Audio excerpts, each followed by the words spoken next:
Quiero invitaros a leer un texto, solo un texto, de Libro de Proverbios, capítulo 2 y versículo 20.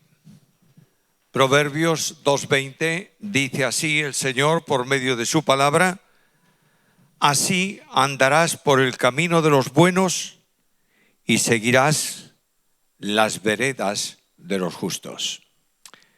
El primer tema que hemos tomado de aproximación a este libro de Proverbios fue el de la sabiduría. Se habla de sabiduría en el libro, hemos repasado algunas cosas y estoy seguro que algunos habréis acudido al libro y habréis sido edificados buscando más cosas acerca de la sabiduría. Por supuesto, en un estudio, en una reflexión, en un mensaje, no se agota un tema. Por tanto, es necesario que lo estudiemos personalmente, lo recordemos, lo repasemos. El segundo tema que yo quiero destacar del libro, de los muchos que hay, es el tema de el camino. Por eso leí en el versículo: andarás por el camino de los buenos. La Biblia habla mucho de camino y la Biblia tiene tanto interés en el camino. Dios tiene tanto interés en hablar a los hombres acerca del camino, de su camino, que aparece más o menos unas 800 veces en toda la Biblia. Camino o alguno de sus derivados, caminar, caminemos, etcétera, etcétera. Todo eso aparece unas 800 veces. Pero cuando voy al libro de Proverbios, solamente en el libro de Proverbios hay 71 menciones acerca del camino. Quiero mencionar, valga la redundancia, 3 cosas esta mañana sobre el versículo. En primer lugar, el camino. Notarás que dice: andarás por el camino. En segundo lugar, la conducta, el camino de los buenos. Y en tercer lugar está la confianza que se desprende del camino de Dios, de la reflexión sobre esta posición, sobre este camino que es de bendición y consuelo para cada uno de nosotros. Primeramente, pues, el camino. Como digo, es un tema muy amplio en el libro, pero cuando se habla de camino en el libro de Proverbios, generalmente, mayoritariamente, se utiliza en forma figurada. Es decir, se habla de camino para expresar algo que tiene que ver con la vida. Cuando hablamos de figura, estamos refiriéndonos a algo material que tiene una aplicación espiritual. Por tanto, cuando Dios dice observa el camino, no está hablando simplemente de una senda o de una carretera o de algo así, no importa en qué contexto de tiempo, sino de una forma expresiva de la vida personal. Cuando voy al camino aquí en el libro de Proverbios, descubro que por lo menos hay 3 referencias a 3 caminos diferentes. Por un lado está el camino del justo, que es la senda que conduce a un término de justicia. Está también el camino del malo, que es una figura que se utiliza para hablar de un camino contrario a la voluntad de Dios, un camino perverso o pervertido. Y está el camino del necio. El necio, como sabéis, y si el Señor lo permite, lo veremos en alguno de los temas de Proverbios, es aquel que dice: yo sé lo suficiente, soy suficiente, tengo sabiduría suficiente, no necesito de nadie. Un necio. Este tiene también un camino del que el libro de Proverbios menciona. Ahora, cuando hablamos de camino, se usa para referirse al discurrir de la vida en general. De ahí que Dios hable de la importancia de que sus ojos están sobre nuestros caminos, es decir, sobre nuestro estilo de vida, sobre lo que estamos haciendo.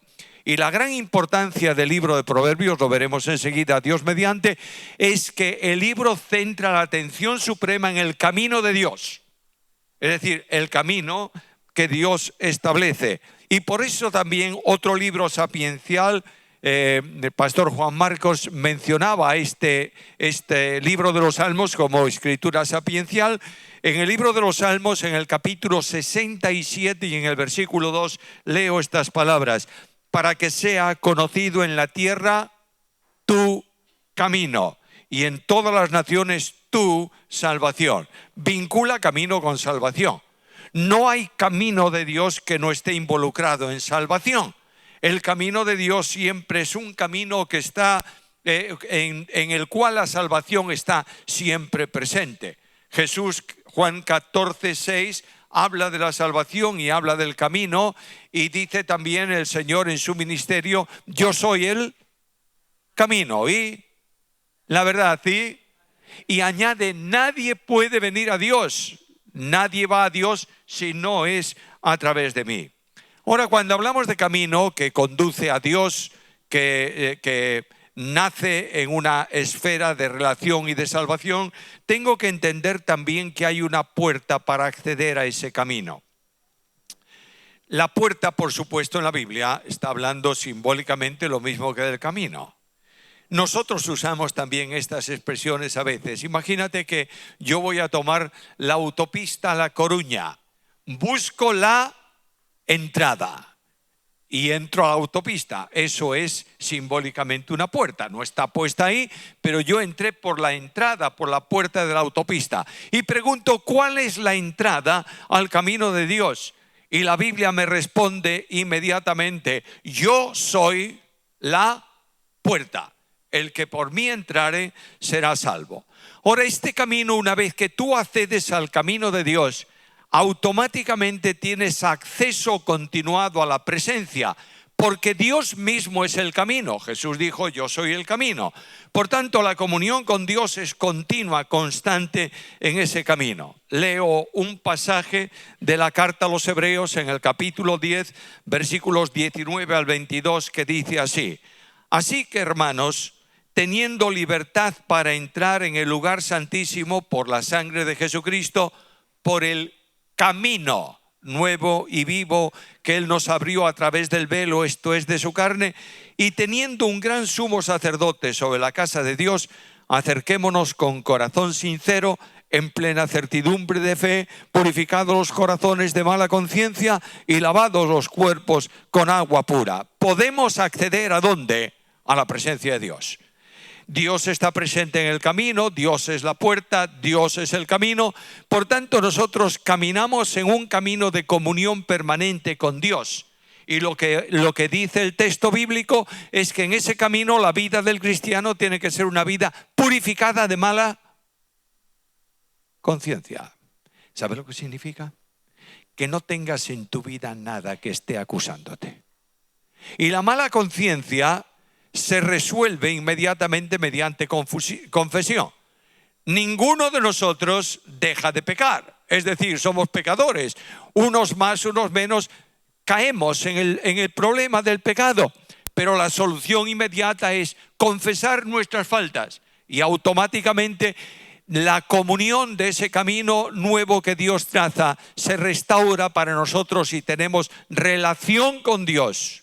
Y la sangre de Jesucristo nos limpia de todo pecado. Por tanto, el camino de Dios es esencialmente un camino de santidad. Leo un texto, Hebreos capítulo 10, versículo 22.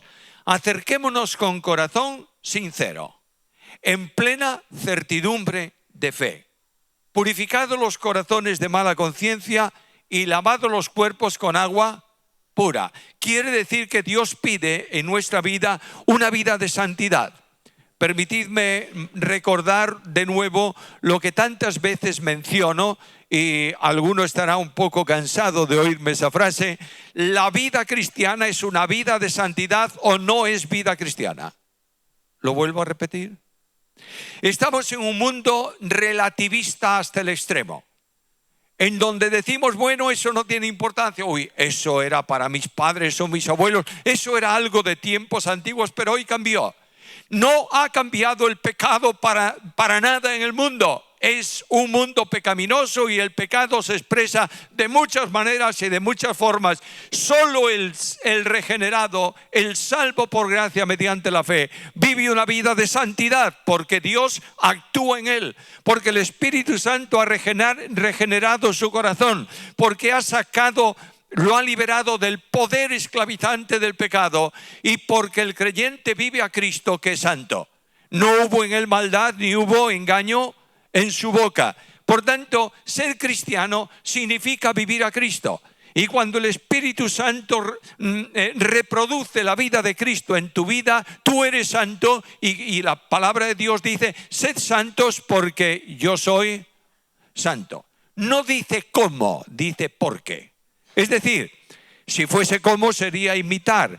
Cristo es santo, yo voy a hacer un esfuerzo colosal, voy a ocuparme, voy a no hacer algo y alcanzo, obtengo una especie de vida de santidad. No es eso.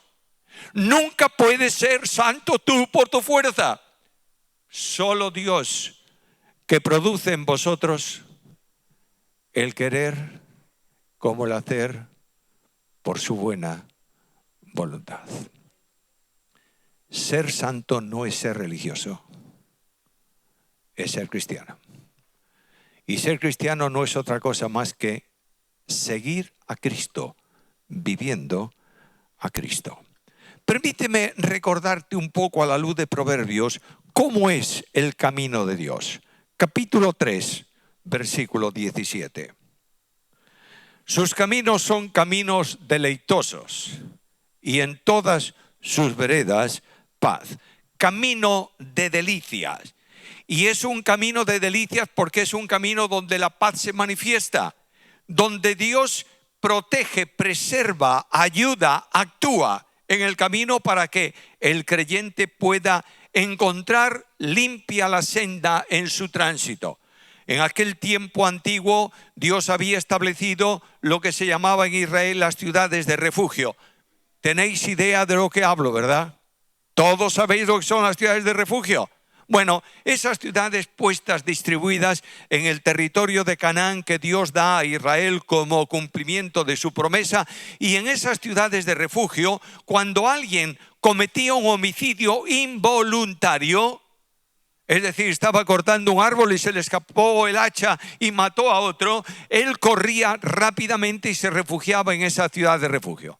Los ancianos de la ciudad investigaban si era inocente o no, y descubriendo que era inocente, él permanecía allí.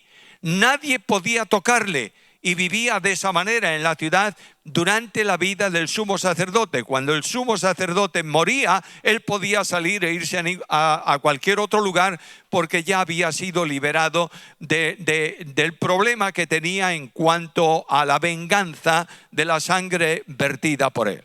Esos caminos, dice la Biblia, que tenían que estar siempre limpios y allanados. ¿Para qué? Para que pudiesen acceder fácilmente a la ciudad de refugio. El camino de Dios es un camino limpio, un camino llano, y el resultado es un resultado admirable. Por eso leemos en el capítulo 2 y en el versículo 8 que Dios es el que custodia las veredas de la equidad y preserva el camino de los santos. Es decir, Dios está en el camino, permitiendo las dificultades del camino, sin duda ninguna, pero permitiendo alcanzar un camino de bendición espiritual. El resultado de esto lo encuentras en el versículo 23 del capítulo siguiente. Entonces andarás por tu camino confiadamente y tu pie no tropezará. Tú puedes vivir confiadamente. El Dios de la gracia está cuidando espiritualmente de ti. Y cuando voy un poco más adelante en el capítulo 10 y versículo 29, leo estas palabras: el camino de Jehová es fortaleza al perfecto, pero es destrucción para los que hacen maldad. El camino de Dios es fortaleza. Es decir, tú puedes refugiarte en la fortaleza y vivir tranquilo sin temor del mal. Ahora, el camino de Dios es también un camino sabio. Y leo en el capítulo 4 y en el versículo 11 estas palabras: por el camino de la sabiduría te he encaminado y por veredas derechas te he hecho andar. Camino de sabiduría. En el tema que habíamos considerado anteriormente, sabiduría, la sabiduría procede de Dios. Solo Dios es sabio, solo Dios comunica la sabiduría y lo hace a través de su palabra. El camino, como es camino de Dios, tiene necesariamente que ser un camino lleno de sabiduría, porque Dios está en el camino y está conduciéndolo. Es un camino de rectitud. ¿Sabe lo que significa esto en la Biblia? Un camino de buen testimonio. Las gentes ven al camino y ven la persona que pasa por el camino y ven si va vestido de una forma o de otra, cómo se comporta, etcétera, etcétera. De la misma manera, el creyente camina Y el camino que el creyente lleva es observado por la gente, y el comportamiento del creyente en el camino de Dios debe ser un comportamiento ejemplar. Algo más. El camino de Dios es un camino luminoso. Mira el capítulo 6, versículo 23. Porque el mandamiento es lámpara y la enseñanza es luz y camino de vida, las reprensiones que instruyen. Dios está poniendo luz en el camino. Una de las peores cosas que puede ocurrir en tu vida, ¿sabes cuál es? Yo tengo esa experiencia, más de una vez, pero tengo una experiencia un tanto compleja en eso. Cuando estás en un camino de noche, sin luna ni estrellas, y de pronto se apaga la luz que tienes en tu mano. Es un problema. No ocurre eso en el camino de Dios. ¿Por qué? Porque escucha lo que dice el mismo camino, que es Cristo. Yo soy la luz del mundo. El que me sigue no andará en tinieblas, tendrá la lumbre de la vida. Es un camino luminoso frente a la desorientación tremenda de nuestra sociedad, que no sabe a dónde va ni cómo va. El creyente va en un camino luminoso, seguro, con una luz divina que alumbra cada pisada, cada paso de sus pies. Puede ser difícil el camino, puede ser incluso angustioso algún tramo del camino, puede ser un camino lleno de lágrimas, no importa lo que, pero nunca te falta la conducción de Dios, y Dios manifiesta su luz brillando en ese camino para conducirte Él por sendas de justicia, por amor de su nombre. El camino de Dios es un camino guardado por su poder. ¿Cuántas veces he pensado últimamente en las palabras de Pablo? Es un versículo que tengo en la cabeza hace un tiempo, no sé por qué causa, pero está ahí, insistente, cada día. Muchas veces me paro y es como si lo escuchara en una voz especial. Todo lo puedo en Cristo que me fortalece. Hermanos amados, estoy cansado de mi poder personal. Estoy saturado de mis fuerzas espirituales. He practicado muchas veces trabajos, tareas, orientaciones que quise que fueran un éxito y fueron un fracaso. ¿Sabes por qué? Porque no era la fuerza de Dios, era mi fuerza personal. Y tengo que decir, para mí el vivir es Cristo, pero tengo que decir, porque todo lo puedo en Cristo que me fortalece. Contrasta un momento el camino del malo. El camino del impío es un camino pecaminoso. Capítulo 2, hemos leído, hemos abierto ese capítulo 2 y versículo 13. Dice así: que dejan los caminos derechos para andar por sendas tenebrosas. No son sendas malas, son sendas propias de las tinieblas. Es decir, es camino que traza el enemigo de Dios, que traza Satanás. Y la sociedad y las gentes andan en caminos tenebrosos, en donde el mal está presente en cada vuelta del camino. Es un camino, el del mundo es un camino además oscuro, en contraste con el camino luminoso del creyente. Y leo en el capítulo 4, versículo 19, el camino de los impíos es como la oscuridad. No saben en qué tropiezan. Esta es la experiencia propia.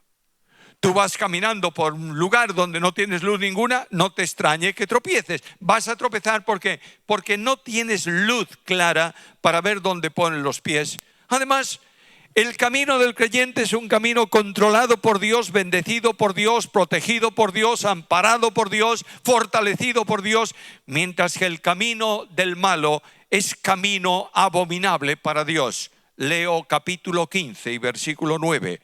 Abominación es al Señor el camino del impío, pero Él ama al que sigue la justicia. El camino del impío es abominación. ¿Puede Dios estar presente en ese camino? No. ¿Puede bendecir ese camino? No.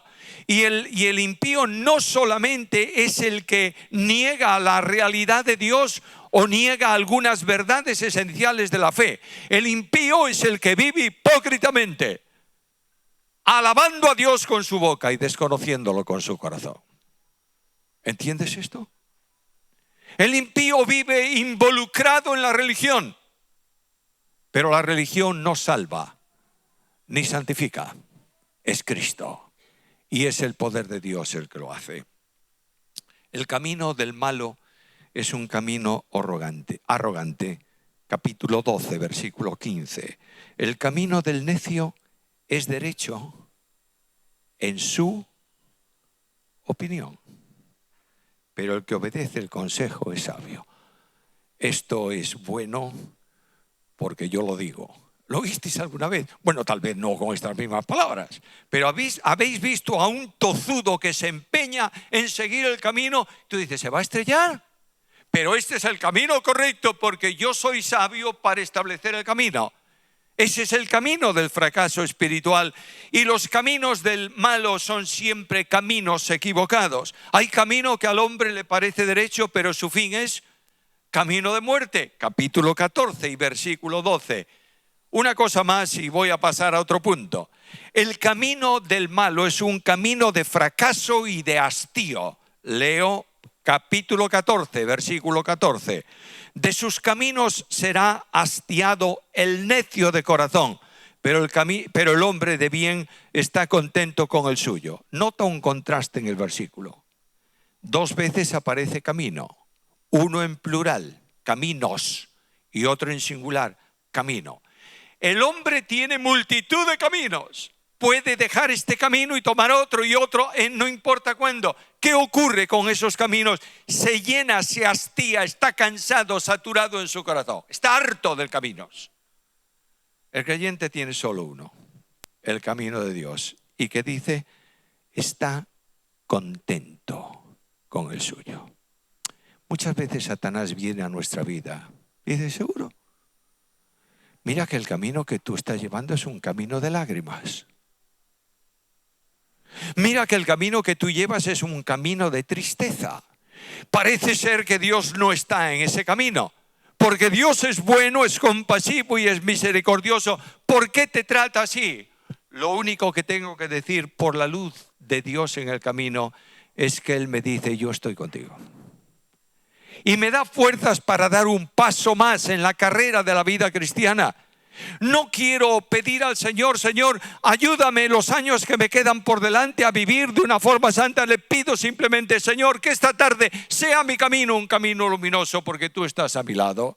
No hagamos proyectos que no podemos alcanzar.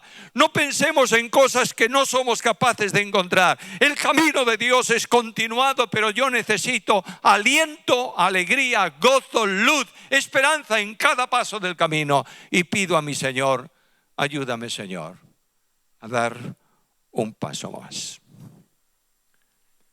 ¿Cuál es la compañía que tengo en el camino de Dios? Dice el texto, camino de los buenos. Pero es que hay alguien bueno. Cristo dijo, ¿cómo me llamas bueno? Solamente hay bueno uno. Y es Dios. Claro, naturalmente, ninguno de los hombres regenerados o no regenerados son bondad absoluta, ¿verdad? Claro que no.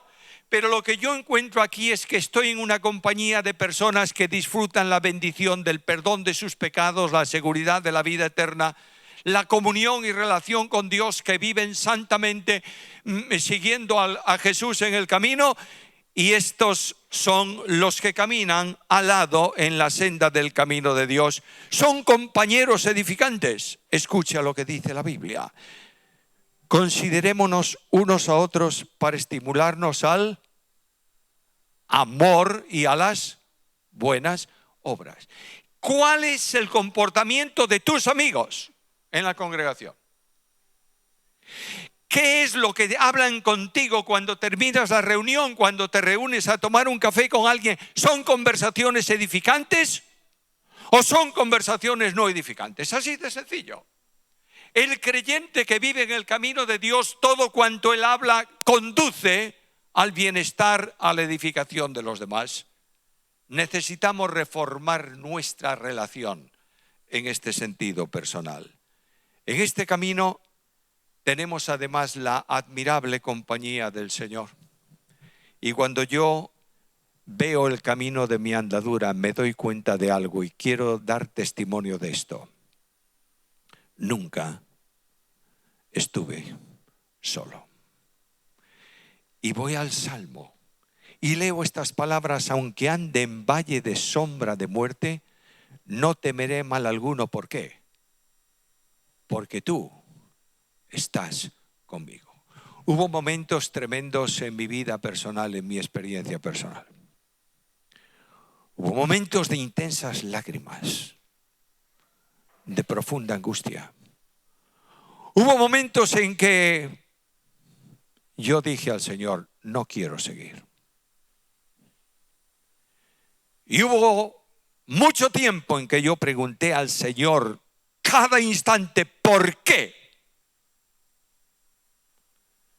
Pero en medio de todas esas situaciones difíciles y tristes, puedo decir: tú estás conmigo.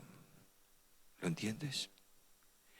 Qué diferente es el camino del mundo que busca aferrarse a algo y no encuentra estabilidad. El Señor está conmigo. Y hay una observación muy importante: ya que estás en el camino de Dios, vigila las compañías. Porque la Biblia dice: no os dejéis engañar. Las malas compañías, ¿qué hacen? Corrompen las buenas costumbres. Bueno, dejemos ese punto. Hay tanto ahí, pero no tenemos más tiempo, de modo que pasamos al segundo punto. ¿Cuál es la conducta en el camino? Se habla en el camino de seguir las veredas de los justos. De otra manera, esto equivale a sendas de justicia. Dios es justo, nos ha impartido la justicia de salvación en Cristo y nos da la justicia de vida cotidiana por medio de Cristo y en Cristo, ejecutándola, actuándola, facilitándola en el poder del Espíritu. Por tanto, en el Salmo 23 dice que Él nos conduce por sendas de justicia. No hay injusticia en el camino del cristiano, porque Dios nos conduce por senda de justicia.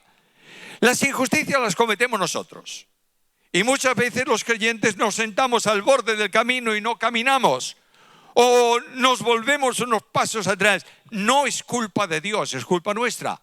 Pero Dios nos conduce por sendas de justicia en una vida que adopta la forma que Dios ha establecido. Y alguien me preguntará: bueno, Samuel, todo eso está muy bien. Es una buena teología, es una doctrina buena, pero ¿y en la práctica qué? Escucha, la única forma de vivir un camino de justicia, un camino de santidad, un camino de paz, un camino de consuelo es vivir en el Espíritu. Gálatas capítulo 2, versículo 20. Andad en el Espíritu. Andar en el Espíritu significa que el Espíritu controla tu vida. Significa que tú dices al Señor, Dios de la creación: Señor, toma mi vida y maneja mi vida. Significa que el Espíritu Santo no está en tu mente, que puedes definirlo, que puedes hablar de su doctrina, que puedes hablar de su persona y la manifestación personificada del Espíritu Santo como tercera persona de la deidad, que puedes hablar de su poder y de sus dones. Eso no sirve para la vida simplemente por hacerlo. Es el Espíritu de Dios que toma control de tu vida y reproduce a Cristo en ella. Porque este es el programa del Padre para ti y para mí. Que seamos hechos conformes a la imagen de su Hijo. Observa tu vida y verás que cuando el Espíritu de Dios controla tu vida, tú caminas por sendas de justicia y eres impulsado por el amor de Dios para gloria de su nombre. En el camino del creyente, en el poder, en la plenitud del Espíritu, hay vida de oración. En mi vida es una asignatura pendiente. Veo a Jesús Y leo en el principio del Evangelio según Marcos estas palabras: se levantaba muy de mañana, siendo aún oscuro, e iba a un lugar apartado, y allí Jesús, antes de comenzar la jornada, oraba.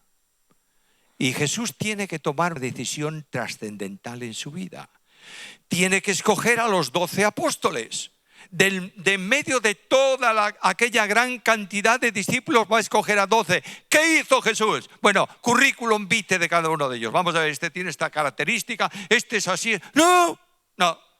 Jesús, dice el texto bíblico, pasó toda la noche orando a Dios. Y cuando fue de día vino y escogió a los discípulos. Hermanos amados, no se te ocurra hacer nada en la obra de Dios sin dedicar tiempo antes para orar por eso. La obra no es tuya, la obra es de Dios. Tú no puedes hacer la obra de Cristo, la tiene que hacer Cristo. ¿La hace por medio de ti? Sí. En el poder de su Espíritu, naturalmente que sí. Pero lo que yo tengo que entender con toda claridad es que tengo que dedicar tiempo ¿a qué? A orar. Orar sin cesar significa que en el camino por donde tú vas como niño pequeño dialogas permanentemente con el Padre y estás en comunión con Él. La senda de la oración, que es la senda de Cristo, tiene que ser la senda habitual de los que estamos en el camino. Tiene que haber una senda de compromiso. Y Cristo mismo dice, Apocalipsis capítulo 2, versículo 10, sé fiel hasta la muerte y yo te daré la corona de victoria. Es la senda de la comunión con los hermanos que se esfuerzan en venir a la reunión. Como dice la carta a los Hebreos, no tengáis la mala costumbre de no asistir a las reuniones. Lo digo parafraseando. Es necesario que el cuerpo venga junto para adorar y alabar a Dios. Es la senda del poder, lo mencioné antes, pero es sobre todo, para mi experiencia admirable, es la senda de la paz. Cristo nos hizo este regalo. La paz os dejo, mi paz os doy. Y en medio de la tormenta, el corazón cristiano que está en el camino de Dios siente paz. Estoy viendo muchas caras esta mañana aquí en el palco. Caras que están atentas a lo que estoy diciendo. Tengo la convicción de que ha habido lágrimas en muchos rostros esta semana. Y tengo la seguridad de que habrá dificultades en la que viene. Y tengo la convicción absoluta de que hay personas que están ahora mismo sumidas en problemas y en dificultades, tal vez por económica, tal vez por una grave enfermedad, tal vez por lo que sea, no me importa lo que es. Pero tengo algo que deciros esta mañana. Estáis en la senda de la paz, porque estáis en la senda del poder de Dios. Y es precisamente ahí donde el alma siente paz en medio de la tormenta. Voy a terminar. El camino de Dios es el camino de la confianza. Así lo dice en Proverbios 4:18.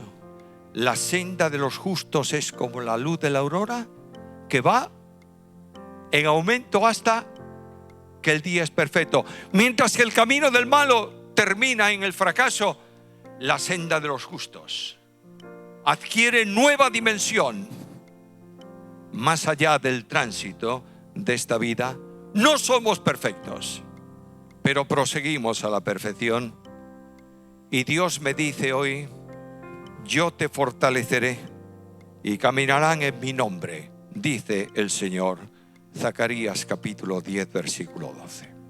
Lo último que quiero mencionaros, lo dejo a propósito para el final. El camino de Dios es un camino de amor. El camino de Dios comienza a los pies de una cruz. El camino de Dios invita a las gentes a que acudan a Él con unas manos taladradas, con una cabeza coronada de espinas, sufriendo y agonizando por nosotros en una cruz. Este es el camino de Dios, es un camino de amor. Frente a una vida ingrata en el mundo, Dios pone su amor. Y la Biblia dice que el amor de Dios consiste en esto, en que mientras nosotros pecábamos, Cristo moría por nosotros. ¿Has pensado en esto? Es necesario que recuperemos a Cristo y que recuperemos el amor de Dios en nuestra vida. Es necesario que esta mañana, en el silencio del alma, al terminar esta reunión, tú digas al Señor: Señor, te amo porque tú me amaste primero. Y vamos a escuchar una canción que habla de amor. Y mientras Nayara canta esta canción, yo quiero pediros que cerréis vuestros ojos y permitáis que las palabras de la canción entren a vuestros corazones. Es la invitación que voy a hacer esta mañana. La voy a hacer de otra manera y después terminaremos con oración.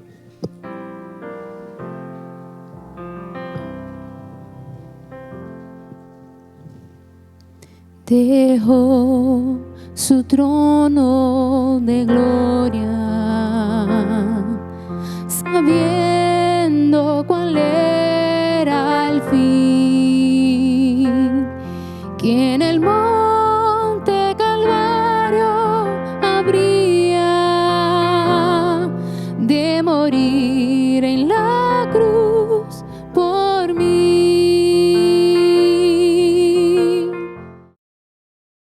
No es amor, no hay agua en el mar, ni estrellas ni sol, ni aves para volar, si eso no es amor. El cielo no es real, es inútil vivir si no es eso amor.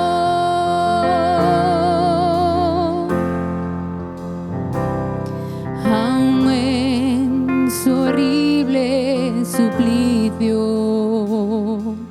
mostró su admirable amor al ladrón que arrepentido le promete vivir con él. Si eso no es amor, no hay agua en el mar, ni estrellas ni sol, ni aves para volar, si eso no es amor. El cielo no es real, es inútil vivir si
El Señor nos pregunta a cada uno de nosotros ahora: ¿has visto mi amor?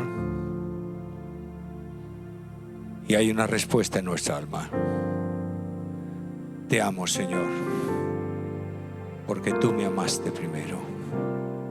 Querido Dios, no podemos entender tu amor.